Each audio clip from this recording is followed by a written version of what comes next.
Hey there, so today we have another review, another great beer, or highly rated beer from Jonathan. Thank you so much for the beers. Love the label. This is from Channel Marker Brewing. So it was CMB before. I didn't really say what it was because like they advertised CMB. They didn't have their brewery name on the label. Makes no sense. And then a week later they can again and then have a different label where they actually advertise what the brewery is.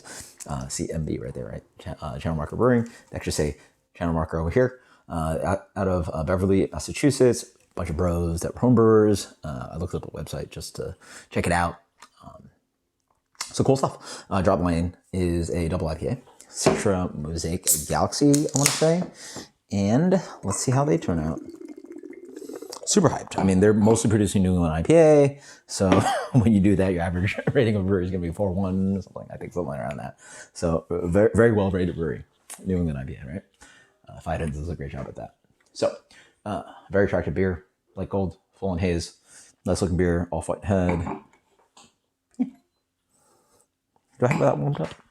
Not really. Let's get a little bit warm. I share a fridge with like some seltzers and some sodas, so it's like I keep it a little cold for like beers I like to review. Then again, New England IPA, I don't like warming up too much.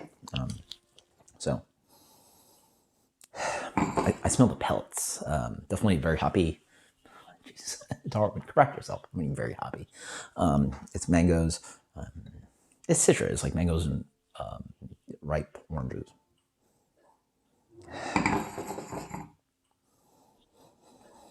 A little fluffiness in there. So like fluffy cracker, this like crackery malt, a fluffy kind of like wheat oat thing coming in.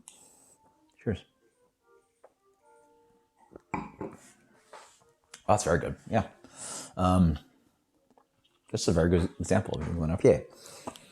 But now with the intricacies of it, you know, I would call myself one of the experts in New England IPA. I mean, depending on how many hundreds and hundreds, have I reviewed thousands? Have I, on the channel, I haven't reviewed thousands of IPA, right? But I've definitely had probably, I don't even know. Is it possible that I've had over 1,000 New England IPAs? Maybe not, but up there. So creamy, really nice and a little bit tart, which is quite nice. Not in actually sour way, but like the acidic fruits come in. So you're thinking about oranges. It's not actually that sweet. Wow. So this is on the edge of super drinkable. What does this guy say that? They didn't even post it, but I think, oh, sorry, 8. So it is one of the more drinkable New England IPAs. So when I think drinkable, I think of like something like Other Half. So yeah. Yeah, very Other Halfy. Rich citron notes up front, orangey, mangoey. I don't really get too much other complexity in there as well. Really nice kind of light, lean body, not overly sweet, but enough kind of malt sweetness to support it. Not chalky. A little bit of alcohol to dry it out. Not too much lingering. A proper, just like sitting light.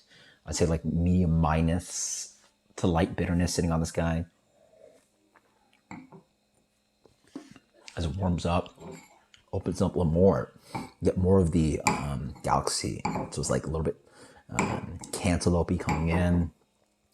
Maybe a little bit of the green edge and the dirty edge that Mosaic offers. So a little bit like earthy on the bitterness. Quite nice. Yeah. It's a really just nice, delectable, super drinkable New England double IPA. I give nice sentences where, hey, this is a beer that you want to share, 4 ounces, flight, high impression, drink it. This is a be careful, 8%, 4-pack, be careful, because you can drink this can and I can't drink this can. And, you don't have to share with this guy. This guy just has wonderful drinkability to it. I mean, there's no qualms. You know what's nice? There's a little bit of salinity in here, which is quite nice. Sometimes with the water treatment, it's super chloride heavy, super chalky. This has a really nice kind of like little bit of sodium in there. So here's what their water treatment is, but there's a nice salinity to this guy. Really helps give the beer drinkability balance to the sweetness of the malt and those fruity characteristics, excuse me. So yeah, this guy's nuts. Brewery never heard of, producing world-class New England IPA. Big highlight, man. This is easily the most drinkable New England Double IPA that I've reviewed in a minute. And it's not that the most aromatic, no fruity, does all the nice checks, but the drinkability. It's like, I always find that there's characteristics of New England IPAs that are great, and boom, boom, boom. If you could make it like what's the analogy? Like Power Rangers, Megazord, kind of attach all these wonderful things together to make a perfect one. This would have the part where it's the wonderful dryness and drinkability of it, still being a New England IPA, right? I hate when they're too dry. They don't have enough fat and residual sweetness. This does a great job at that. Not doing that, but having the really nice kind of balance and drinkability. That is stupid drinkable. Wow. I would have guessed this guy was 7%. Yeah. That's really good. Drinkability is really high in my book.